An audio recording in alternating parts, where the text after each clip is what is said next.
दोस्तों आज की इस वीडियो में मैं आपको the psychology of money book से 8 बिग आइडियाज बताने वाला हूं। तो बिना किसी डीले के हम डायरेक्ट काम की बात पर आएंगे।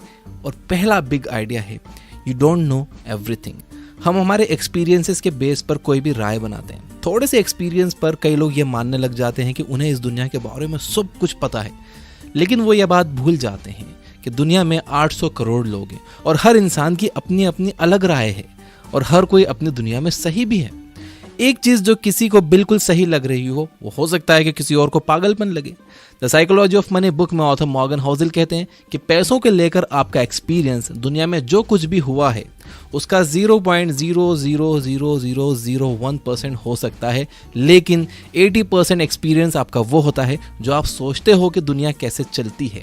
यानी आसान शब्दों में कहें कि हम ज़्यादातर वही बातें मानते रहते हैं जो हमारे बिलीफ में बैठी हुई है। जैसे अगर किसी के अंकल को 20 साल पहले स्टॉक मार्केट में नुकसान हो गया था तो हम ये मान के बैठ जाते हैं कि स्टॉक मार्केट में सिर्फ नुकसान ही होता है। जैसे अगर किसी के मामा को रियल एस्टेट में नुकसान हो गया तो हम ये मान कर बैठ जाते हैं कि रियल एस्टेट में तो नुकसान ही होता है। किसी के भाई का बिजनेस डूब गया तो हम ये मान के बैठ जाते हैं कि बिजनेस तो बिल्कुल नहीं करना है।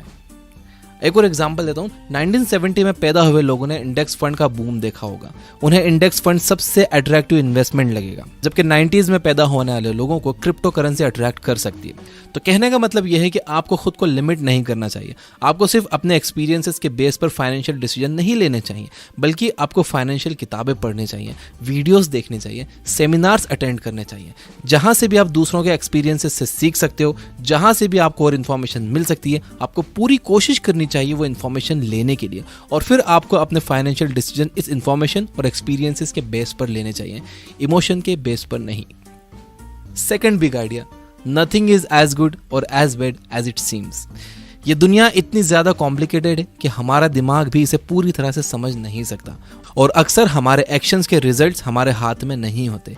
हमारा रिजल्ट्स पर कोई कंट्रोल नहीं होता। जैसे कि मान लो कि कोई एंटरप्रेन्योर है, उसने एक बहुत अच्छा प्रोडक्ट बना लिया है।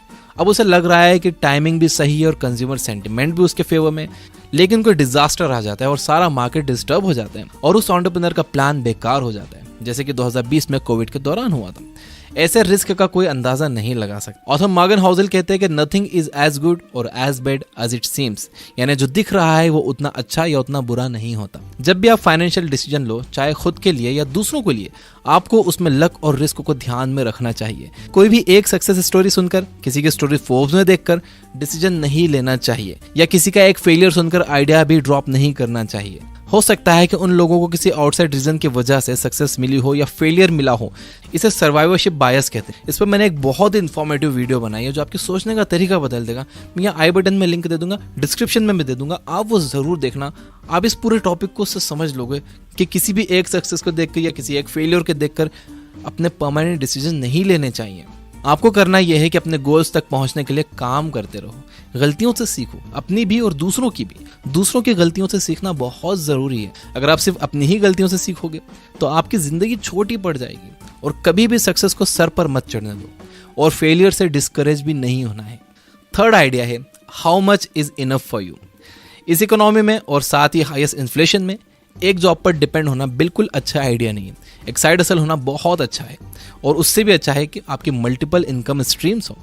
लेकिन खुद से पूछिए कि आपके लिए कितना पैसा काफ़ी होगा, क्योंकि हमेशा पैसों के पीछे भागना आपकी मेंटल हेल्थ के लिए सही नहीं होगा। ये माइंडसेट आपको लालच की तरफ ले जाएगा, और लालच ने अच्छे अच्छे स्मार्ट लोगों को बर्बाद किया है पास्ट में। इस जाल से बचने के लिए ऑथर मॉर्गन हाउसेल 2 प्रैक्टिकल तरीके बताते हैं। Number 1, stop moving the goal posts. अपने लिए एक फिक्स फाइनेंशियल गोल सेट करो, और जब आप उसे अचीव कर लो तो आराम करो। अपने हार्ड वर्क से मिले रिजल्ट को एंजॉय करो।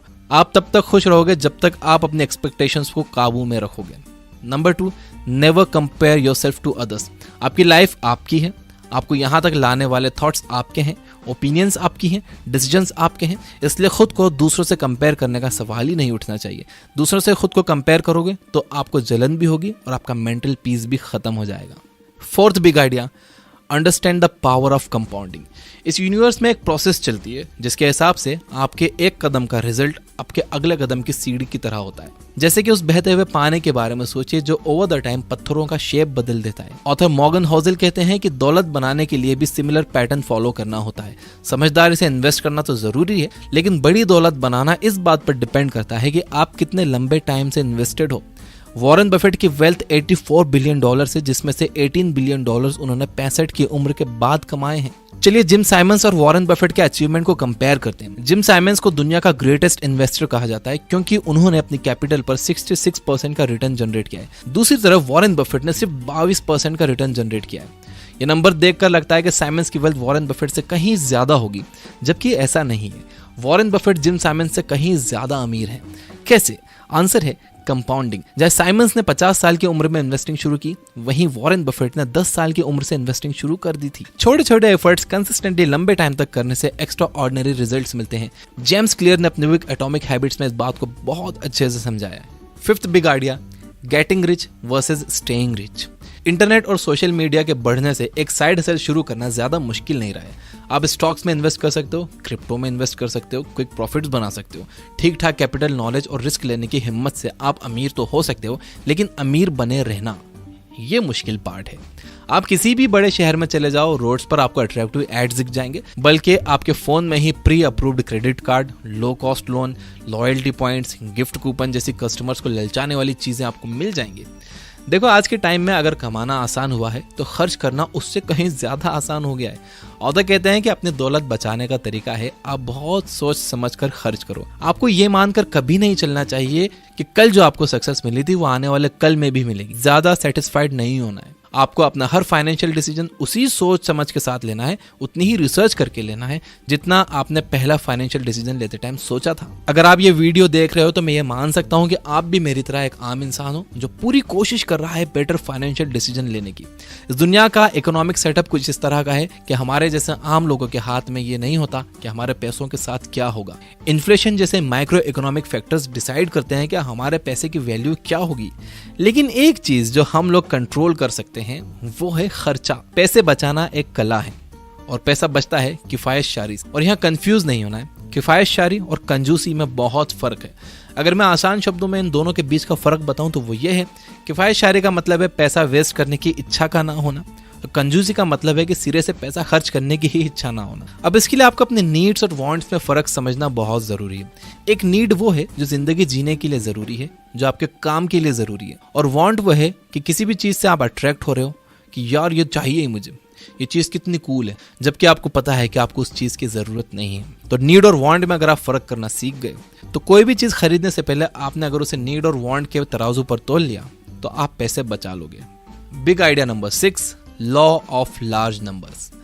लॉ ऑफ लार्ज नंबर्स एक एक्सपेरिमेंट को कई बार रिपीट करने से मिले रिजल्ट्स को प्रिडिक्ट करता है। यानी अगर आप एक एक्सपेरिमेंट बार बार करोगे तो आपके सक्सेसफुल होने के चांसेस भी बढ़ जाएंगे। एज एन एंटरप्रेन्योर आप अपने काम में भी law of large numbers apply कर सकते हो।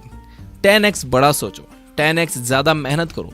मैसिव एक्शंस ही आपको मैसिव रिवॉर्ड्स दिलाते हैं। अगर आपके गोल्स 10 गुना बड़े हुए और आप उन्हें पूरी तरह से अचीव भी नहीं कर पाए तो भी आप जीत जाओगे। ये बात कही है ग्रांट कार्डोन ने अपनी बुक द 10x रूल्स में। Law of large numbers investment में डाइवर्सिफिकेशन के साथ भी परफेक्टली काम करता है। अगर आपका लार्ज पोर्टफोलियो है तो आप किसी एक स्टॉक पर डिपेंड नहीं रहोगे, उसमें भी आपके जीतने के चांसेस बढ़ जाएंगे, बशर्ते कि आपके पोर्टफोलियो में ठीक ठाक नंबर्स में कंपनियां अच्छा परफॉर्म कर रही हों। ऑथर कहते हैं कि आप हाफ ऑफ द टाइम गलत हो सकते हो, फिर भी अच्छा रिटर्न बना सकते हो। यही बात मेरे साथ इन्वेस्टमेंट में सच हुई है। मेरे स्टॉक पोर्टफोलियो में 14 स्टॉक्स हैं, जिसमें से 7 लॉस में चल रहे हैं, और जो बाकी के 7 हैं जो प्रॉफिट में चल रहे हैं, उन्होंने मेरे ओवरऑल इन्वेस्टमेंट का, मेरे ओवरऑल कैपिटल का 40% रिटर्न दिया है। एंड 40% रिटर्न बहुत बड़ी चीज है।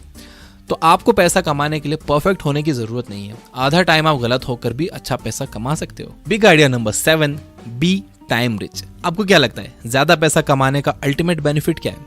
क्या यह फेम है या कुछ भी खरीद सकने की पावर है? ऑथर मॉर्गन होज़ल कहते हैं कि पैसा का ग्रेटेस्ट डिविडेंड है आपका अपने टाइम पर कंट्रोल होना। कई स्टडीज ने यह बात साबित की है कि जो लोग खुद को खुश मानते हैं उनके पास टाइम की फ्रीडम होती है। वो लोग अपनी मर्जी से कहीं भी आ जा सकते हैं, कोई भी काम कर सकते हैं। वो किसी एक चीज से बंधे हुए नहीं होते कि यहाँ रोज 8 घंटे देना ही है। एंड इसलिए पैसा जरूरी है। पैसा होने का मतलब है कि आपके पास लाइफ में ऑप्शंस होंगे। इसका मतलब है कि आपको एक टॉक्सिक वर्क प्लेस में जबरदस्ती बैठना नहीं पड़ेगा। इसका मतलब है कि जब आप अच्छा फील नहीं कर रहे तब भी आपको खुद को काम पर जाने के लिए फोर्स नहीं करना पड़ेगा। ऑथर कहते हैं कि हाईएस्ट फॉर्म ऑफ वेल्थ ये एबिलिटी है कि आप रोज सुबह उठकर ये कह सको कि आज मैं जो चाहूं वो कर सकता हूं। तो सबसे पहले आपका गोल होना चाहिए एक इमरजेंसी फंड बनाने का, यानी इतना पैसा जमा कर लो कि अगर 6 महीने तक आप कोई भी काम ना करो तब भी आप आसानी से सरवाइव कर सको। जब आपके पास ये फंड तैयार हो जाए उसके बाद आप अपने नेक्स्ट स्टेप के बारे में सोचो। उसके बाद आप सोचो कि आपको जॉब छोड़कर कुछ करना है नहीं करना है, उसके बाद आप रिस्क लो। पहले इमरजेंसी फंड बनाना बहुत ज़रूरी है। अल्टीमेटली आपका गोल आपके अर्निंग को अपनी लाइफ के साथ जोड़ने का होना चाहिए, यानी एक ऐसी लाइफ जिसमें आपका अपने टाइम पर कंट्रोल हो। यानी आपका गोल होना चाहिए इस तरह से पैसा कमाने का कि जिसमें आपका अपने टाइम पर कंट्रोल हो, यानी आपको अपने काम में पूरे टाइम नहीं लगा रहना पड़े, आपको काम करने रोज नहीं जाना पड़े। याद रखिए कि सिर्फ बेशुमार पैसा कमाना काफ़ी नहीं है, आपके पास उसके रिटर्न्स एंजॉय करने के लिए टाइम भी होना चाहिए। बिग आइडिया नंबर 8, ये आइडिया मैंने अपने पर्सनल चैनल पर भी थोड़े दिन पहले बताया था। Luxury is normal. आपने सड़क पर कई बार कोई शानदार स्पोर्ट्स कार देखी होगी। अब जरा आप ये याद करने की कोशिश करो कि उस कार को जो इंसान चला रहा था क्या वो आपको याद है। 99% चांसेस है कि आपको बस अपना एक्साइटमेंट याद होगा कि आप उस कार को देखकर कितने एक्साइटेड हुए थे, लेकिन उस कार को कौन चला रहा था ये आपको बिल्कुल याद नहीं होगा। Luxury items definitely eye catching होते हैं और यही उनका पर्पस भी होता है। ऑथर कहते हैं कि आप अपने लग्जरी आइटम से जितने इंप्रेस होते हो उतना और कोई इंप्रेस नहीं होता। ऑथर कहते हैं कि आपको लगता है कि लोग आपका लग्जरी आइटम देखकर आपसे इंप्रेस हो रहे हैं, जबकि आपसे इंप्रेस कोई नहीं होता। डे टू डे लाइफ में आपको एक कार की जरूरत होती है, सिर्फ किस लिए? पॉइंट ए से पॉइंट बी जाने के लिए। एक नॉर्मल कार भी आपको पॉइंट ए से पॉइंट बी ले जाएगी और एक फेरारी भी सेम काम करेगी। फर्क यह है कि फेरारी के लिए बहुत ज्यादा पैसा लगता है और उसे मेंटेन करने के लिए और भी ज्यादा पैसा लगता है। सारे स्टेटस सिंबल सेम होते हैं, टेम्पटिंग होते हैं, बट अल्टीमेटली पॉइंटलेस होते हैं। आपको ये बात याद रखना होगी कि लग्जरी आइटम्स एक्चुअल में लाइबिलिटीज हैं, एसेट्स नहीं। ये चीजें आपकी जेब से पैसा निकालती हैं, डालती नहीं है। ऑथर कहते हैं कि गरीब होने का सबसे आसान तरीका है कि अमीर होने का दिखावा किया जाए। अब इसका मतलब ये बिल्कुल नहीं है कि आपको लग्जरी कार्स बिल्कुल ही नहीं खरीदने चाहिए। रैपर जेजी ने एक बड़ी अच्छी बात कही है कि अगर आप किसी चीज को 2 बार नहीं खरीद सकते तो इसका मतलब यह है कि आप उसे अफोर्ड नहीं कर सकते। एक और रूल है the 30 day rule. I don't know ये किसने बनाया। इसके हिसाब से अगर किसी चीज को खरीदने के लिए आपका दिल ललचाए तो आपको 30 दिन रुक जाना चाहिए। 30 दिन के बाद भी आपको अगर उसकी जरूरत महसूस हो कि यार बिना उसके काम नहीं चलेगा, तो वो चीज आपको ले लेनी चाहिए। और ये जितने भी लग्जरी आइटम्स हैं इसको आपने अपनी पैसिव इनकम से लेना चाहिए। आपको अपनी एक्टिव इनकम लगाना चाहिए काम पर, यानी कि आप उन पैसों से आपको और पैसा बनाना चाहिए और जो पैसा उससे बन रहा है आपको उनसे अपने ये खिलौने खरीदने चाहिए। आपको कभी भी अपनी एक्टिव इनकम इन चीज़ों में नहीं लगाना चाहिए और आपको हमेशा ये चीज़ें अपने बिजनेस अकाउंट से खरीदनी चाहिए ताकि आपको इस पर डेप्रिसिएशन मिले। आपका टैक्स बचता है इससे।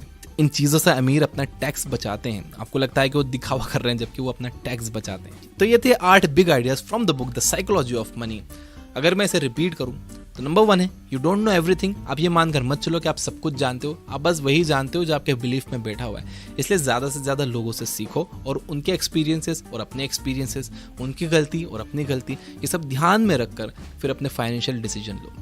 नंबर 2 है nothing is as good as bad as it seems. यानी जो जितना अच्छा दिखता है या जितना बुरा दिखता है वो वैसा होता नहीं है। किसी की एक सक्सेस स्टोरी सुनकर या किसी का फेलियर सुनकर वो काम करने मत लग जाओ या वो आइडिया ड्रॉप मत कर दो।